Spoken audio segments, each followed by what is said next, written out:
Bioneers, it's my people. This is where I feel it's the birthplace. It really is a joining of the midwives, the ideas, the ingenuity, the creativity, the sparks of inspiration. Bioneers brings all of these visions and all of this action together. There's nothing that's off the table here. It's all possible, and it's all connected, and it's so liberating. Welcome to Free Speech TV. My name is Carl Nagin, and we are here at the 2019 Bioneers Conference. It's one thing to imagine what a Green New Deal could or should look like. It's quite another to actually put it into practice and make it happen at the local level, state level, national level. One person who has is our next guest, Vien Truong. She is a recipient of the 2016 Champions of Change for Climate Equity for her work to end environmental racism and to combat pollution and poverty. She is a social visionary who has led many campaigns both locally here in Oakland, California, at the state level and at the national level. Thank you for joining us. Thanks for having me, Carl. Great. Thank you. I want to start by asking you to tell us a little bit about your background and how your childhood experience led you to this work. What about that and continues to inform it? I've been thinking about that a lot lately. I was born the youngest of 11 kids to refugee parents who left Vietnam because of the war. And we were sent to a refugee camp in Hong Kong. It's where I was born and where my family lived for the first year of my life. We eventually then got sent to the United States. We were sponsored by a church. And the first few years in Portland, Oregon, my family worked as migrant farm workers. So they would have me strapped to their backs as an infant while my mom was picking, in these pesticide-laden fields with strawberries and snow peas. And we did that for a while, and then my grandma started getting dementia. So my parents decided they had to move to where family members were. And this was in the middle of the 80s. They moved to Oakland, California, which was known lovingly as the crack years, right? And there, the only work that my parents could find was in garment factories, what we now know as sweatshops. And that's what my family did from the time I was 3 until the time I went to college. And for me, the fact that I grew up among people who didn't have any formal education, my parents never had a day of formal education. They never learned to speak English, never learned to read road signs or BART signs or bus signs. And so we were kind of trapped in many ways inside of a small community. And for me, I learned a lot about resourcefulness and about the beauty of community and love.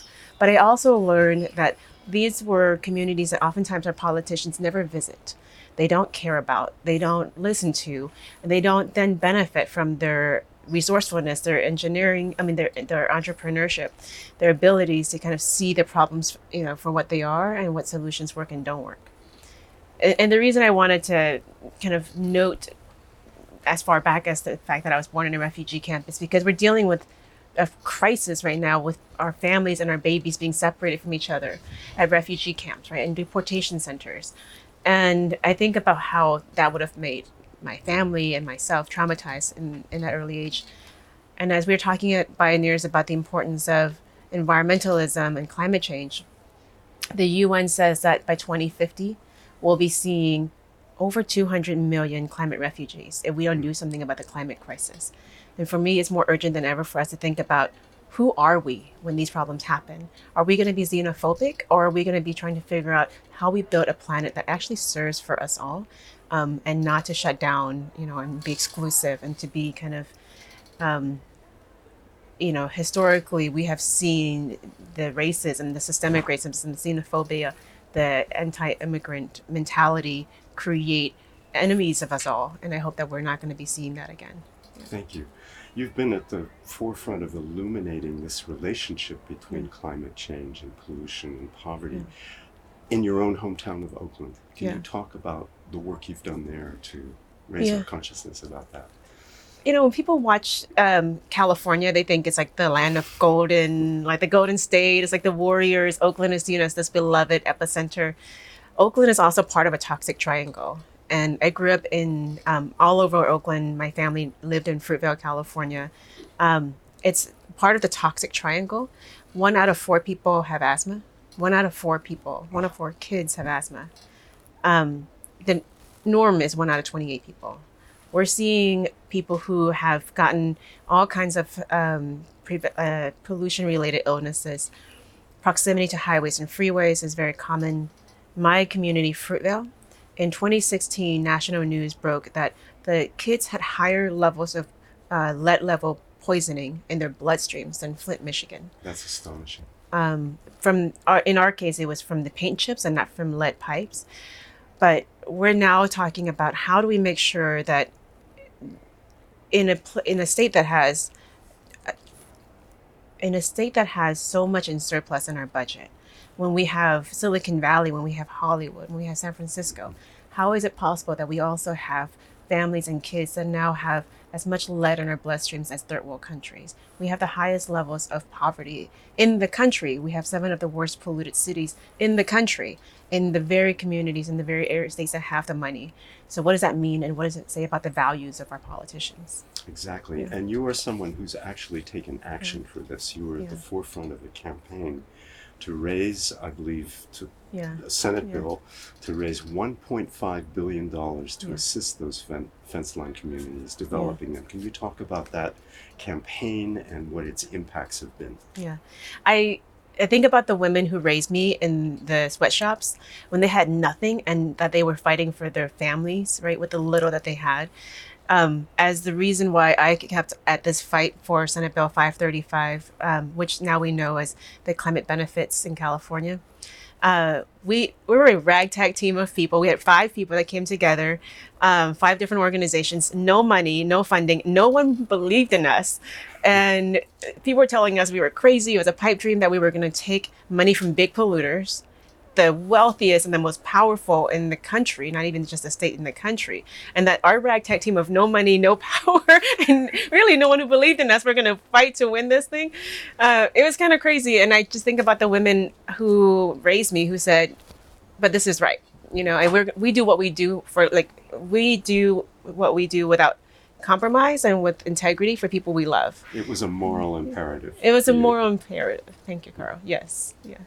So how did you organize this? I mean, I mean, this is a huge sum of money, $1.5 billion. How did you walk us through the steps that you went through? Well, it started with the deputy director of the California Environmental Protection Agency. His name is Shankar Prasad. Genius. He saw this program happening in California, and he sounded the alarm bells and said, hey, you guys, we're going to start having a program that would think about making big polluters pay up, clean up and pay up. And he wanted to make sure we were working together to think ahead around what would happen to those fundings. And so a bunch of us said, you're right. And we came together to form a coalition.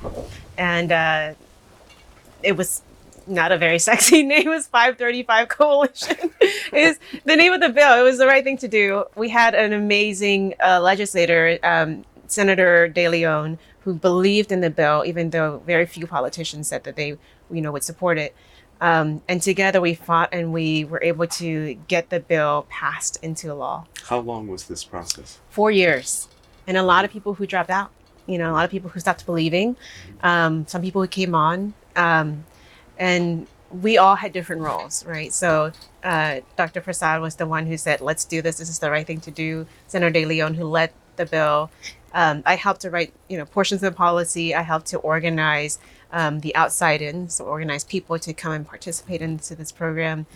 We had people who talked about the science. We had people who looked at the mapping system. I think we now look for single heroes in this country, but the truth is any big wins comes with a lot of people. So I think of ourselves as like a team of Avengers who came together with their special powers, and we all fought for a big win. Yeah. But there must have been enormous resistance to this from the polluting corporations. And were you in dialogue with them? Was there communication with them? Or were they just behind the scenes trying to squash this bill any way they could? They actually fought against the parent bill, I would say. So AB 32 was passed in 2006, Mhm. and big oil came out in full force then. And they spent millions and millions of dollars. And when they lost, they fought for a ballot initiative to actually defeat the existing law. And then they lost that. And so by the time we came along, I think we were coming along with the belief that the law's already been written, and that we were going to form a people uprising. And together we had 200 plus organizations that signed on, from ethnic businesses to labor unions to climate justice to civil rights organizations and churches, coming together to say, well, now that the law is passed, what are we going to do to make sure we're doing right by the people who have paid for pollution with their lives and their lungs? Right. So it was the implementation piece of that too that you were involved in. Yeah. That's an extraordinary story. That these corporations that we see as these undefeatable behemoths who work behind the scenes and buy off the politicians, that you actually can defeat their agenda. Absolutely. And the only way we do is if we go back to the communities. If we work together, if we stop this divide and if we are working against this divide and conquer strategy that often works so well against us, right? We got to unite the labor unions, the churches, the ethnic businesses, the schools. We got to work with students. We got to work across the board in order for us to have a power that can withstand the tens of millions. It was $50 million that the oil companies were spending in 1 year against the AB 32. So against these climate policies, including the ones we were on, but a gamut. And our organization at the time that I was working at was less than $1 million, right? We're talking about this for the entire organization. That's extraordinary. Yeah. Wow. So let's talk about this, what it looks like at the local level to build these coalitions. You were also part of a campaign to get lead out of the schools, the public schools in Oakland. Describe that campaign and what your tactics and strategies were to make that happen. Well, if I can, I want to go back a little bit, please, to the work around how this even started. Because as I mentioned, my team was really tiny, and I had first been thinking about lead because of Flint. And I think the country started thinking about lead because of Flint. I heard about it the way that many other people do, on the radio, on the news. I was listening, to my local public radio station, and my twins were in the backseat. I heard about Flint and I started bawling. And I heard about 10,000 kids that were getting poisoned. I heard about 4,000 immigrants who were undocumented, who couldn't go see a doctor. 100,000 people who had lost the value of their homes. And I thought, about my family, my community, how similar it would have been. And I would have wished that somebody would have come and helped me. And I picked up the phone. I found a way to organizers and to people who knew people in Flint, and we extended a hand and we offered support. And we've been able to do a good amount of work. So we've been able to help change out 19 homes, boilers. We've been able to help move tens and thousands of dollars to family members there. We've been able to help provide 2 press conferences, get people on CNN calling a climate emergency on Flint. So we've been able to do a lot. And I gotta say, at the end of that, I was, I'm the mom of little kids, twins at that. So I got really tired. I almost crawled through the doors and got home right before Christmas. And just right after Christmas, I heard about Fruitvale, where I was living, having higher lead levels in our kids' bloodstreams. My kids were raised and lived their whole lives. And my staffer, actually, one of the amazing women on my team, Michelle Romero, heard about this because I was just bawling. I was just like, what am I gonna do? I have no energy left. I can't do anything. And she quietly came to our rescue. And I think about how, in the moments of when we have a little bit of strength, I picked up the phone and called Flint. When I had no more energy and strength left, it was Michelle who picked up the phone and drove herself to Oakland, California to help, the people in our Fruitvale community. And I just think about how, in order for us to keep doing this work, it is the quiet heroes. It is the people who will pick up the phone and do what they can in the moments that they can, right? That has been able to get us through the darkest days. Heroes and sheroes, of which you are one. Heroes and sheroes. Thank you. And I will accept that. I will claim that today because I just got my kids off to school. I just drove all the way here. I'm muscling it also through. Also heroic work. We all try to do our best. Thank you. Yeah. Tell us your vision of what, we hear this phrase, Green New Deal. What does that mean to you? And what would that look like nationally? I think it's always easy to first immediately think of the first New Deal, right? The historic New Deal that President Roosevelt had introduced in the 30s to get us out of recession, the Great Depression, out of the Dust Bowl. And I think about how that has helped us to get our infrastructure, our roads, our libraries, and our schools. You know, it has helped us to build our parks and has helped us to do a lot. And as many people have said, it also has failed in some ways, right? It really failed to deliver those improvements to indigenous communities. It failed to create jobs and careers for people of color, for communities of color. It failed to deliver those same resources and those investments in the most underserved communities. And so the Green New Deal, I think, is not only about putting the green stamp on the new way of seeing our future, new investments in infrastructure and all of the good stuff that was done in the New Deal, but also making sure we're not leaving people behind this time. Making sure that we're improving upon the first New Deal by making sure that our communities of color, who are the front lines of climate change, the first and worst hit by these natural disasters, that they're going to be also part of creating the solution. And in fact, they should be leading and helping us to create the solutions, because oftentimes they know firsthand what the problems are. The Green New Deal for me is about making sure we're not turning against each other, but instead turning to each other and figuring out how we can actually create stronger and better plans for our kids and for the future. Yeah. That's wonderful. That's great. If you were president, we'd all like to vote for you, but if you were president, what would be the first act of the Green New Deal that you can envision? Well, I already know this answer well because I work for a presidential candidate for Tom Steyer. Oh, terrific. Yes, and we have a very robust plan on what the first day will look like. You know, and I'm really proud of the fact that he's going to declare on day one that we need to take climate change as a very serious emergency. Like, from all of our studies of presidents, we know that you have one big shot when you enter office on what it is that you're going to call for. You have one chance to really push for your big priority. And you may not have another chance, right? We saw that with President Barack Obama. He lost the Senate shortly thereafter. And if we don't put climate change as the first priority, it's potentially not going to get back on the agenda until if you get a second term, right? That's what happens with every president. And so I would say on day one, I would hope that any president will make climate their first and most important priority, to invest in the communities most underserved and most impoverished and polluted. Make sure that they're the ones that have the power to create what is your community vision. I have no right to tell people in Appalachia what their community should look like. I have no idea what it should look like. They should be the ones that tell us. How do they imagine their economies being diversified? How do they imagine their schools being invested in? How do they imagine, what kind of businesses or economies should and could grow, what infrastructure should be invested in, and what not to invest in, right? And I think the same is true of the Midwest. The same is true of California. I mean, anybody comes to Oakland tells me what they think Oakland should look like from outside in, it's not going to work, right? And so I think the first thing is to invest in the communities to create their own vision. And that should have the full support of the federal government and agencies.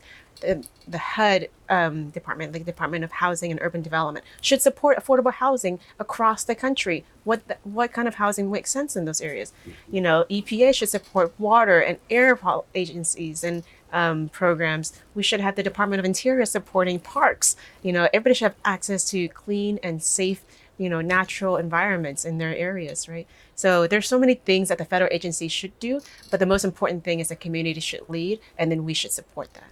You've actually been involved in this in your hometown of Oakland. You've been working on the planning commission there. Can you tell us a little bit about the work and what you've done to help make Oakland a greener, safer place? I've been a rabble rouser since I was a child. In fact, I'm shocked. I dropped out of school when I was in 7th grade. I dropped out when I was in 9th grade. So there you go. Oh, wow. There's hope for us all, right? Yes. We got to get that somewhere. And for me, when I dropped out, my parents just kind of like sent me away to live with a sister. and I kept getting in trouble. And one day in my maybe it was both dumb and smart at the same time, because I thought if I keep doing this, I'm gonna end up in jail. I definitely will get arrested. And I was so poor. I was like, and I can't afford a lawyer, so I have to figure out how to get to law school so that when I end up in court, I can argue my way out. It's both dumb and smart at the same time. And so I did become a lawyer, and came back to the community and said, my goal in using my education is never to escape poverty, but to end it. And so how then do we understand how to end poverty? Affordable housing, growing jobs. And through my work as being a community lawyer, I became pushed, voluntold by my elders to go onto the planning commission. So I did. I listened to my elders, and they got me kind of endorsed and voted in. And while on there, I just knew I owed so much to the people who have raised me. So I fought hard for everything that I knew the community would want to see. I fought for affordable housing a lot. Every time I saw a big development that would impact transportation, that would hurt, our air, that would impact the livability of especially the poorest communities, that would gentrify Oakland, which is a huge problem. Yes. I would pick up the phone and call the organizations that I knew would be impacted and said, just give me your thoughts. Like, what's going to be the most important thing I should need to understand about this? And so from that, I became the youngest chair in Oakland to be the head of the Planning Commission, helped Oakland have the most stimulus dollars from the Obama administration during that era, helped to make sure that... Promised Neighborhood Program? Was it a Promised Neighborhood Program? There was Promised Neighborhoods programs in Oakland. That was not part of the Planning Commission. It was more of a federal agency thing. But we helped to set the most ambitious environmental building policies in place. We helped to put climate action plan in place for the city of Oakland. So I put my rabble-rouser, troublemaker, instincts to good use, but in a more positive way, in a more constructive way. It sounds like you've had immediate impacts in doing that. This is wonderful. You're now involved with the California Endowment on the board of directors, which is a health foundation. Is that correct? Yeah. Can you talk about your current work and your current priorities in that role? Well, it's led by Dr. Ross, who is a legend in Oakland, and his vision for the endowment, which is what I hope we all can claim for the country, is how do we understand health as not just health care, but it's where and how we eat, live, work, and play. Our environment is shaped by our interactions with the infrastructure. It's shaped by our ability to find good work. Our health is impacted by, whether or not we can actually pay for healthcare. It's impacted by so many different things in our built environment. We helped as the endowment fund research that showed your zip code is a better predictor of how long you will live than your genetic code. Now, that's not a coincidence. That is by design, our infrastructure, our communities, right? And so how then, if we understand that our environment can have a negative impact on our health, how can we flip the script? How can we actually create a regenerative economy? How can we actually invest in the economy so it actually helps improve our health, right? Yeah. That's wonderful. Is there anything you'd like to talk about in your work, your current work, that we haven't covered, which I know we've only scratched the surface, but is there anything you'd like to add to this? Take a moment. Yeah. Well, to have a conversation with you, Carl, just to feel a little less in front of the camera. Please. Something has been on my mind lately, and it's been really troubling me. We've been having this big call for a Green New Deal, and I'm excited about it.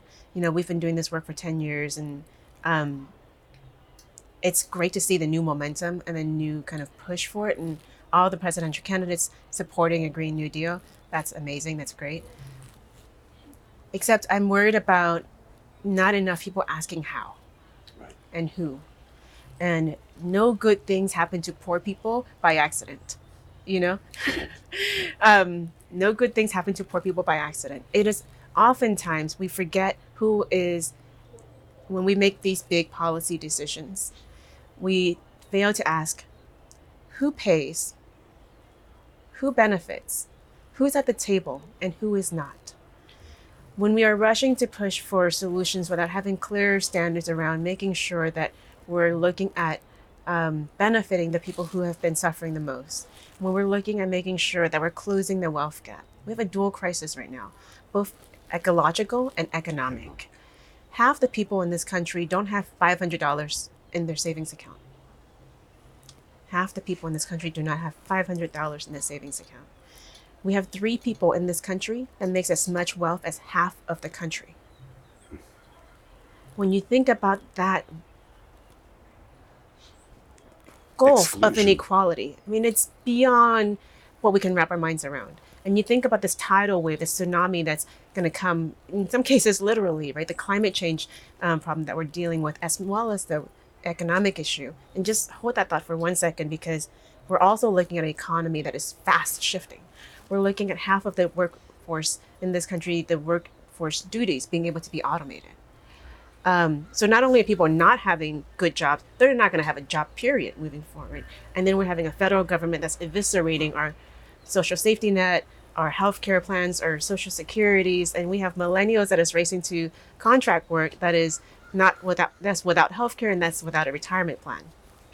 When you think about all of those things together, which I do a lot every day because I'm a policy wonk and I live in the community, I think about what do we do now to think about what's happening in the future. Just like my mentors have the best mentors have always told me to think about what will happen in 10 years and backwards engineer that. So in terms of envisioning a Green New Deal, Yeah. you're arguing for 2 things, as I understand it. One is inclusion of the people who are most excluded, Yeah. number one.